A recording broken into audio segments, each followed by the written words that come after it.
আপনার হায়াত যদি আপনি বৃদ্ধি করতে চান, হায়াত যদি আপনি বাড়াইতে চান, তিনটা আমল আপনি বেশি বেশি করুন। যেই বান্দা দুনিয়ার বুকে তিনটা আমল বেশি বেশি করবে, আল্লাহ পাক রব্বুল আলামিন তার হায়াত বৃদ্ধি করে দিবে। আল্লাহ পাক রব্বুল আলামিন তাকে দীর্ঘ হায়াত দান করবে, হায়াতের মধ্যে বরকত দান করবে। তিনটা আমল যদি করেন তাহলে আল্লাহ পাক রব্বুল আলামিন আপনার হায়াতের মধ্যে বরকত দান করবে। এক নাম্বার হলো, আপনি যদি পিতামাতার খেদমত করেন, পিতামাতার যদি খেদমত করেন, আল্লাহ পাক রব্বুল আলামিন আপনাকে দুনিয়ার মধ্যে হায়াত বাড়ায়া দিবেন। হায়াত আল্লাহ পাক রব্বুল আলামিন আপনার বাড়ায়া দিবেন। কারণ আল্লাহ পাক রব্বুল আলামিন বলেন, যেই বান্দার উপর তার মা বাবা খুশি থাকে, আমি আল্লাহ নিজে তার উপর খুশি থাকি। আল্লাহ তাআলা নিজেই তার উপর খুশি হয়ে যান। যেই বান্দা তার পিতামাতার খেদমত করে, পিতামাতা যার উপর সন্তুষ্ট, স্বয়ং আল্লাহ নিজেই তার উপর সন্তুষ্ট হয়ে যায়। আর যেই বান্দার উপর আল্লাহ তাআলা সন্তুষ্ট থাকে, ওই বান্দার হায়াত আল্লাহ তাআলা বাড়ায়া দেয়। এজন্য হায়াত যদি আপনি বৃদ্ধি করতে চান, তাহলে পিতামাতার খেদমত আপনি বেশি বেশি করুন।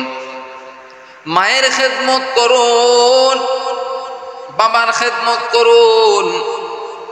যারা দুনিয়ার বুকে মায়ের খেদমত করবে, বাবার খেদমত করবে, দেখাশোনা করবে মা বাবাকে, তারা কখনো ঠকবে না। তাদের টেনশন আল্লাহ তাআলা দূর করে দিবেন, রিজিকের মধ্যে বরকত আল্লাহ তাআলা দিবেন। আর যারা মায়ের সঙ্গে খারাপ ব্যবহার করবে, বাবার সঙ্গে খারাপ ব্যবহার করবে, তারা যত নামাজ পড়ুক না কেন, যত রোজা রাখুক না কেন, যত কোরআন পড়ুক না কেন, যত দান সদকা করুক না কেন, আল্লাহ তাআলা তাদের আমল এইগুলি কবুল করে নিবেন না। কারণ তার উপর তার মাই বেজার, তার উপর তার বাবাই হলো বেজার। আর যারা পিতামাতাকে কষ্ট দিবে, আল্লাহ পাক রব্বুল আলামিন আস্তে আস্তে দুনিয়ার বুকে তাদের হায়াত কমে দিবেন। এজন্য মায়ের খেদমত করেন, বাবার খেদমত করেন। মায়ের সঙ্গে খারাপ ব্যবহার করবেন না, বাবার সঙ্গেও খারাপ ব্যবহার করবেন না। এ আল্লাহর বান্দা, দুনিয়ার বুকে কেউ যদি আপনার আপন থাকে, একমাত্র আপনার মা এবং আপনার বাবা আপনার আপন। আর দুনিয়াতে যাদেরকে আপন মনে করতেছেন, কেউ আপনার আপন নয়, সকলে আপনার দুশমন। মুখে মুখে আপনার সঙ্গে সম্পর্ক, কিন্তু অন্তরে সম্পর্ক নাই। আর আপনি যদি বিপদে পড়েন, সবার আগে আপনার মা আপনার বিপদের কাছে যাবে, আপনার বিপদ থেকে আপনাকে বাঁচাইবে। আপনার বাবা এরপরে বিপদ থেকে আপনাকে বাঁচাইবে।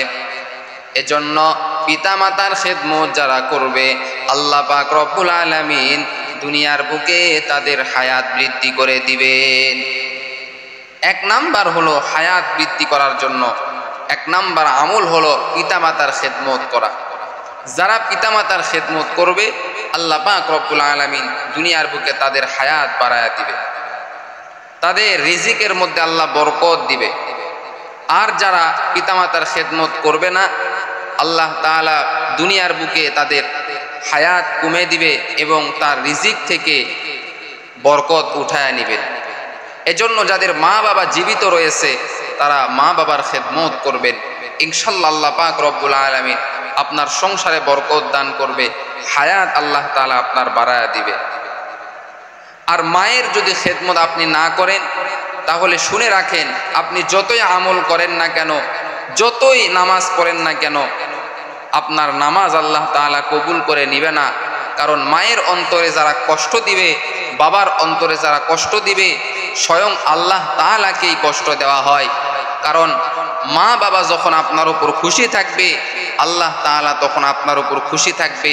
আর মা বাবা যখন আপনার উপর বেজার থাকবে, শুনে রাখেন আল্লাহ তাআলা নিজে আপনার উপর বেজার থাকবে। আল্লাহ তাআলা বলেন, ওয়া ক্বাযা রাব্বুকা আল্লা তা'বুদু ইল্লা ইয়্যাহু ওয়া বিল ওয়ালিদাইনি ইহসানা। আল্লাহ তাআলা বলেন, তোমার মা বাবার জন্য তুমি ইহসান করো, তোমার মা বাবাকে তুমি ইহসান করো। ইহসান হলো তোমার মা বাবাকে তুমি সর্বদা তুমি দিতেই থাকো। তোমার পরিশ্রমের টাকা পয়সা তোমার মা বাবার জন্য তুমি ব্যয় করো। আল্লাহ তাআলা জানা দিলেন, ও মুমিন, তোমরা টেনশন করিও না। তোমার টাকা যদি, পরিশ্রমের টাকা যদি তোমার মা বাবার পিছনে ব্যয় করো, আমি আল্লাহ পাক রব্বুল আলামিন তোমার ওই টাকা আরো দ্বিগুণ বাড়ায়া দিব। এ হলো পিতামাতার খেদমত করতে হবে যদি আপনার হায়াত আপনি বাড়াইতে চান। দুই নাম্বার হলো আত্মীয়তা সম্পর্ক সর্বদা বজায় রাখতে হবে। আত্মীয়দের সঙ্গে সর্বদা আপনার ভালো সম্পর্ক থাকতে হবে। যারা আত্মীয়তা ছিন্ন করে তারা বেহেশতে প্রবেশ করতে পারবে না। আত্মীয়তা ছিন্ন করা যাবে না। আত্মীয়দের খোঁজ খবর নিতে হবে, কে কোন হালতের মধ্যে রয়েছে, কার কি অবস্থা, কার কি বিপদ। এই বিপদে আপনাকে দাঁড়াইতে হবে। যেই বান্দা আত্মীয়দের সঙ্গে ভালো ব্যবহার করবে, তাদের খোঁজ খবর নিবে, তাদের সঙ্গে সম্পর্ক করবে, তাদের সঙ্গে ভালো সম্পর্ক রাখবে, আল্লাহ পাক রব্বুল আলামিন তার হায়াত আল্লাহ তাআলা বাড়ায়া দিবেন। দুনিয়ার বুকে তার হায়াত আল্লাহ তাআলা বাড়ায়া দিবেন। যে আত্মীয়তা ছিন্ন করবে না, আত্মীয়দের সঙ্গে সম্পর্ক ভালো রাখবে। আর 3 নাম্বার হলো, আপনার হায়াত যদি আপনি বৃদ্ধি করতে চান, 3 নাম্বার হলো প্রতিবেশীর খোঁজ খবর নেওয়া, বাড়ির আশেপাশে যারা রয়েছে তাদের খোঁজ খবর নেওয়া, আপনার গ্রামে যারা রয়েছে তাদের খোঁজ খবর নেওয়া, কে কোন হালতের মধ্যে রয়েছে, কার কি অবস্থা, এই খোঁজ খবরগুলি আপনাকে নিতে হবে। যদি কেউ গরিব থাকে, অভাবের মধ্যে থাকে, আপনি তাকে সাহায্য করবেন। এইভাবে যদি আপনি 3টা আমল যদি আপনি সর্বদা করতে পারেন, 1 নাম্বার হলো আপনি পিতামাতার খেদমত করবেন, 2 নাম্বার হলো আত্মীয়দের সঙ্গে আপনি সর্বদা ভালো ব্যবহার করবেন এবং তাদের খোঁজ খবর নেবেন, 3 নাম্বার হলো প্রতিবেশীদের খোঁজ খবর যদি আপনি নেন।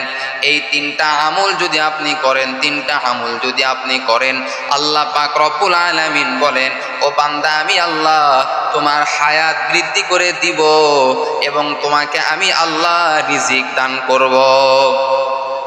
আমি আল্লাহ তোমাকে সুন্দর সুন্দর রিজিকের ব্যবস্থা করে দিব। তুমি যদি বান্দা এই 3টা আমল যদি করতে পারো, এই 3টা আমল যদি আমরা সর্বদা যদি আমরা এই 3টা আমল যদি আমরা করি, আল্লাহ পাক রব্বুল আলামিন আপনার আমার হায়াত বৃদ্ধি করে দিবেন। আমরা সকলেই তো চাই আমরা বেশি দিন এই জমিনের মধ্যে বাঁচবো, কেউ তো আমরা মরতে চাই না। বেশি দিন যদি আপনি বাঁচতে চান, তাহলে এই 3টা আমল আপনি সর্বদা করেন। এই 3টা আমল যদি আপনি সর্বদা করেন, ইনশাআল্লাহ আল্লাহ পাক রব্বুল আলামিন আপনার হায়াত বাড়ায়া দিবেন। 1 নাম্বার হলো পিতামাতার খেদমত করা, পিতামাতাকে দেখাশোনা করা। 2 নাম্বার হলো আত্মীয়দের সঙ্গে ভালো ব্যবহার করা, তাদের খোঁজ খবর নেওয়া। 3 নাম্বার হলো প্রতিবেশীদের সঙ্গে ভালো ব্যবহার করা এবং তাদের খোঁজ খবর নেওয়া। এই 3টা আমল যদি আপনি করেন, ইনশাআল্লাহ আল্লাহ পাক রব্বুল আলামিন আপনার হায়াত এই জমিনের মধ্যে বাড়ায়া দিবে। আল্লাহ পাক রব্বুল আলামিন আমাদের সকলকে এই 3টা আমল বেশি বেশি করার তৌফিক দান করুক। সকলে বলেন আমিন।